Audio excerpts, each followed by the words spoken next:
खरं तर भिवंडी महानगरपालिकेचे आत्ताच प्रशिक्षण शिबिर चालू होतं आणि निकाल जो आहे तो निकाल जो पाहिल्यानंतर लक्षात येत आहे 3-4 दिवस या सगळ्या विषयामध्ये बऱ्याच चर्चा सुरू होत्या आणि या चर्चेमधून कोणत्या दिशेला भिवंडी महानगरपालिकेच्या बाबतीमध्ये निर्णय प्रक्रियेमध्ये काय करता येत आहेत या संदर्भात तिथले असणारे सर्व पदाधिकारी यांच्याशी सगळ्यांशी चर्चा करून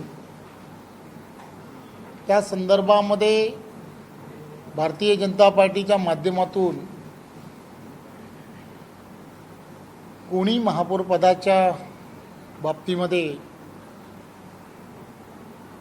अर्ज भरावा या संदर्भात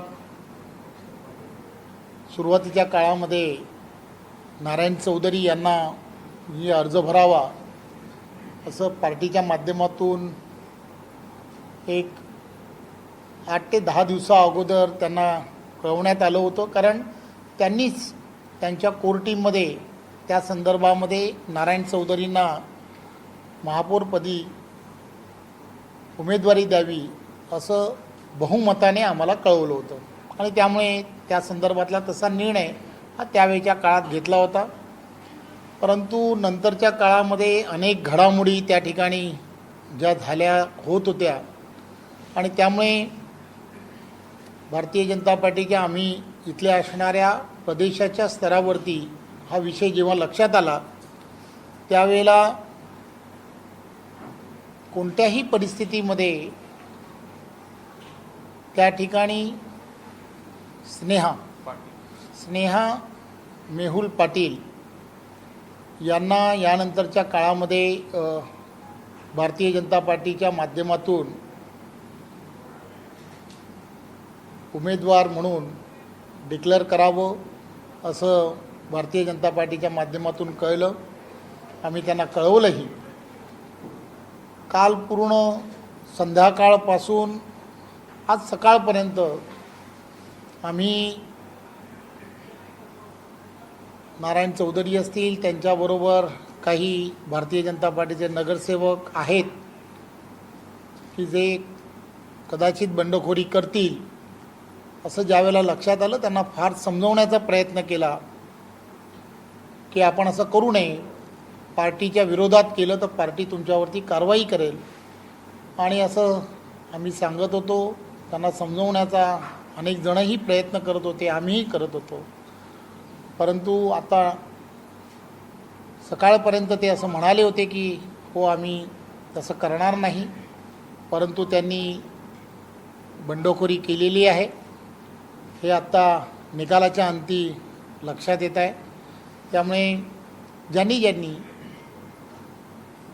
पक्षाचा व्हीपच्या विरुद्ध काम केलं आहे किंवा मतदान केलं आहे, पक्ष त्यांच्या विरुद्ध कारवाई करणार आहे असं आम्ही सर्वांनी मिळून ठरवलं आहे. अनेक बातम्यांवरून असं कळतंय की इकडे तुम्ही कारवाईचं बोलताय, दुसरीकडे तुम्हीच त्यांना अभिनंदनाचा फोन केला होता अशी देखील एक माहिती समोर येते. शेवटी भाजपचाच एक नगरसेवक महापौर झालाय, ते तर बघितलं तर खरं तर आता कोण काय म्हणेल यापेक्षाही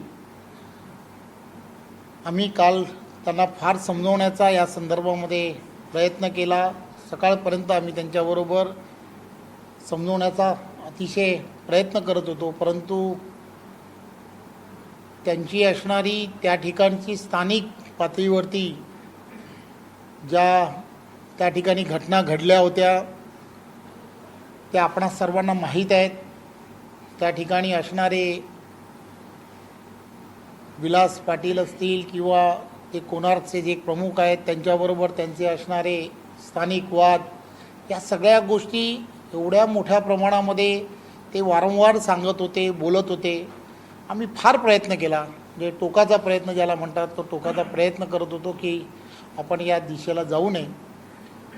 आम्हालाही उमेदवार यासाठीच बदलला होता की जेणेकरून त्यांच्यामध्ये वाद आहेत म्हणून मग दुसऱ्याला कोणाला तरी उमेदवारी द्यावी, म्हणूनच आम्ही स्नेहा ताईंच्या बाबतीमध्ये जो विचार केला तो त्यासाठीच केला होता.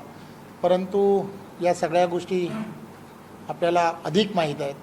त्यामुळे आत्ता तर या संदर्भात झालेला निकाल आपण सर्वांनी पाहिला आहे. त्यामुळे आम्ही पार्टी म्हणून जो निर्णय करायला पाहिजे, ज्यांनी कोणी बंडखोरी केली आहे त्या सर्वांवरती आम्ही कारवाई करणार. धन्यवाद.